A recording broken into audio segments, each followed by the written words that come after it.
আসসালামু আলাইকুম। বইচের পেজ থেকে আমি আবার ভিডিওতে এসেছি। আমি কিছু গুরুত্বপূর্ণ কথা বলতে চাই।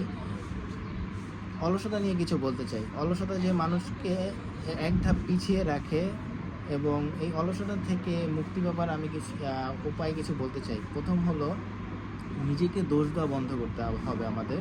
অনেক ক্ষেত্রে আমরা অনেক কাজে নিজেকে দোষারোপ করি। এতে করে নিজের একটা আত্মবিশ্বাস কমে যায়। এই আত্মবিশ্বাস আমাদের অনেক কাজে পিছিয়ে রাখে। সেকেন্ড ধাপ আমি মনে করি যে আমাদের নতুন অভ্যাস গড়তে হবে। নতুন অভ্যাসের কারণে আমরা অলসতা দূর করতে পারি। কারণ নতুন অভ্যাস নতুন কাজকে নতুন মাধ্যমে করতে পারি। কিউরিওসিটি জাগে নতুনভাবে কীভাবে করতে পারবো আমরা।